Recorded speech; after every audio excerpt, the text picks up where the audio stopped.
On the way back from Lewis's funeral, my mom told me to start packing. She waited until the day before we left to tell Edie. I'm not sure if she wanted to make it easier or harder.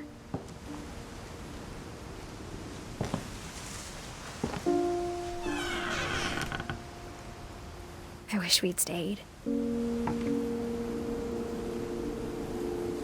But I understand why we left.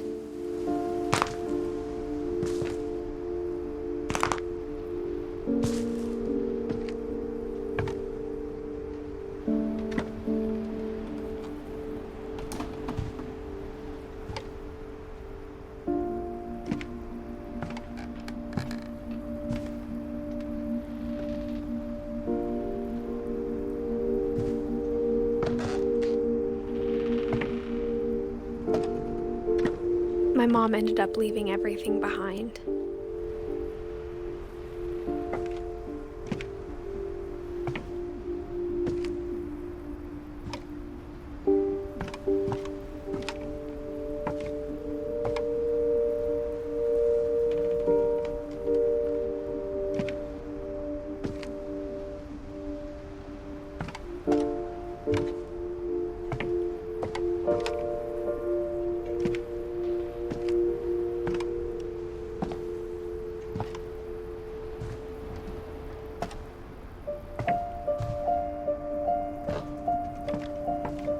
What happened that night had been coming for a long time.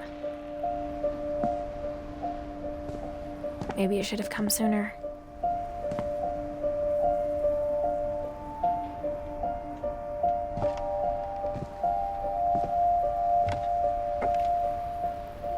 But it had to end one way or another. All that's left now is to tell you about that last night.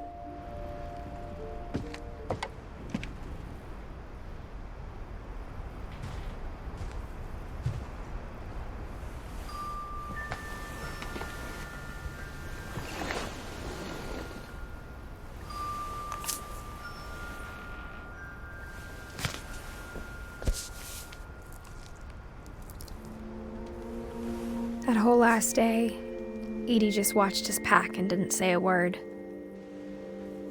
Until supper, when she raised her glass and said, "To our final night together, and all our final nights apart." Grandma, you know what I said about alcohol. Some of your medications are very Edith, specific. I left a present for you in the hallway. Why don't you go open it? The grown-ups have to argue now. I'm sorry, you're right.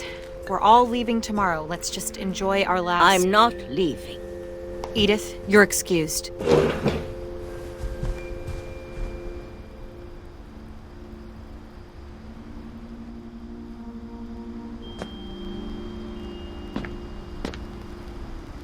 the power had been shut off that morning, but Edie always had plenty of candles.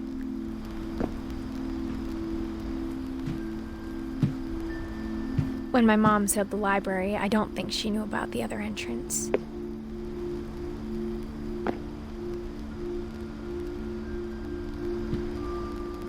Or that Edie had a key to it.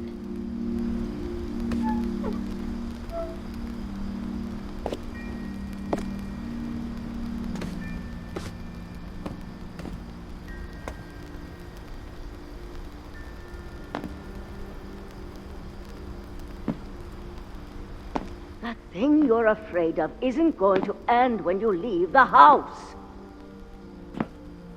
Edith has a right to know these stories. My children are dead because of your stories. I think it's best if Edith and I leave tonight.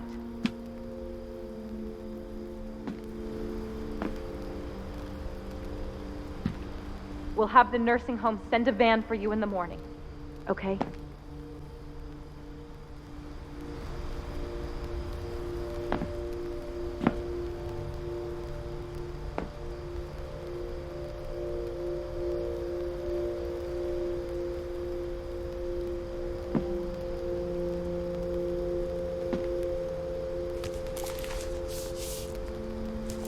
Dear Edith, there's so many stories I wish I could tell you, but there's only time for one. This is about what happened on the night you were born. That night, the tide went way, way out.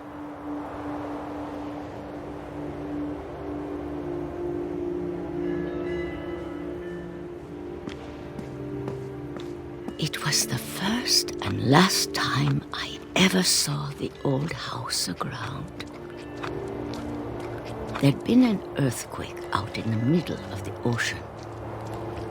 They called it the lowest tide in 1,000 years.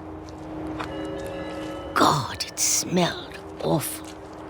You know, I've seen that house every day of my life.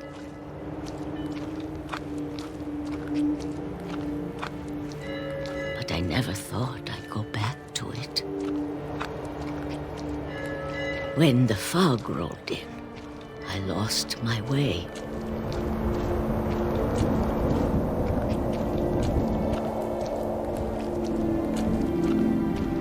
I got turned around.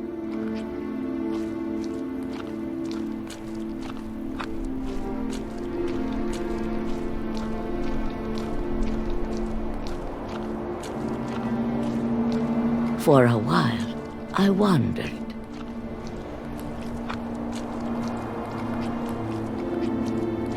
I started seeing things.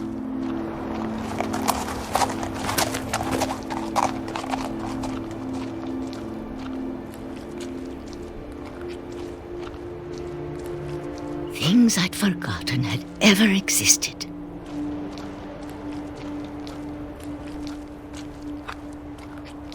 But when I saw them, they felt like old friends. That night, a lot of things came back to me.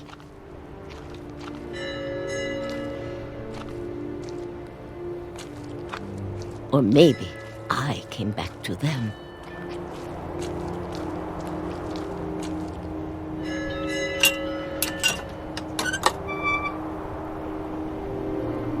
Things I can't explain, but that I need you to try and... Edith, what are you doing in here? It's mine. Edith! Mom, you're gonna rip it! Let go! I kicked and screamed, but Mom dragged me to the car.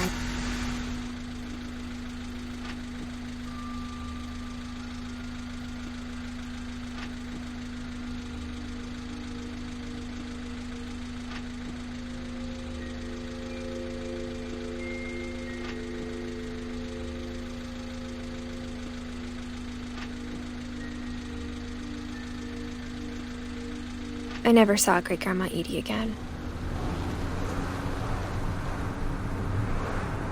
The next morning, the van came to pick her up, but she was already gone. After that, we moved around a lot.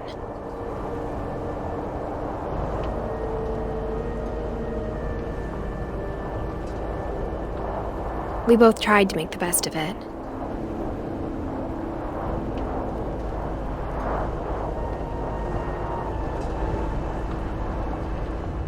A few years went by.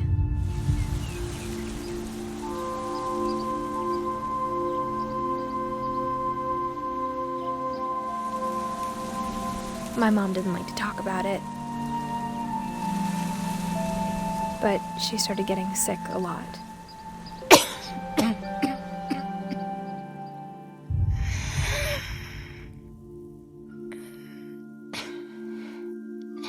She got better for a while,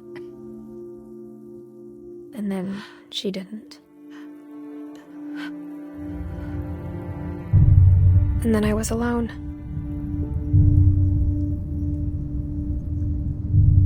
The last Finch left alive.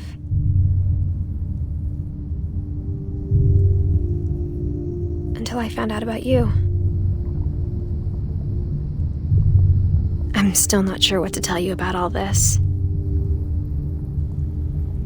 If we lived forever, maybe we'd have time to understand things. But as it is, I think the best we can do is try to open our eyes. and appreciate how strange and brief all of this is.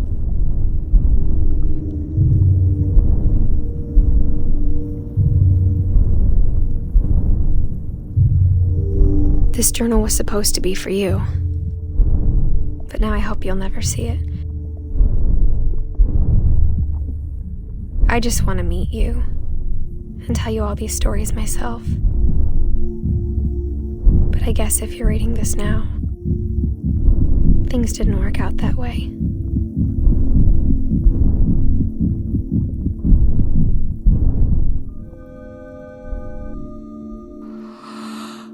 This is where your story begins.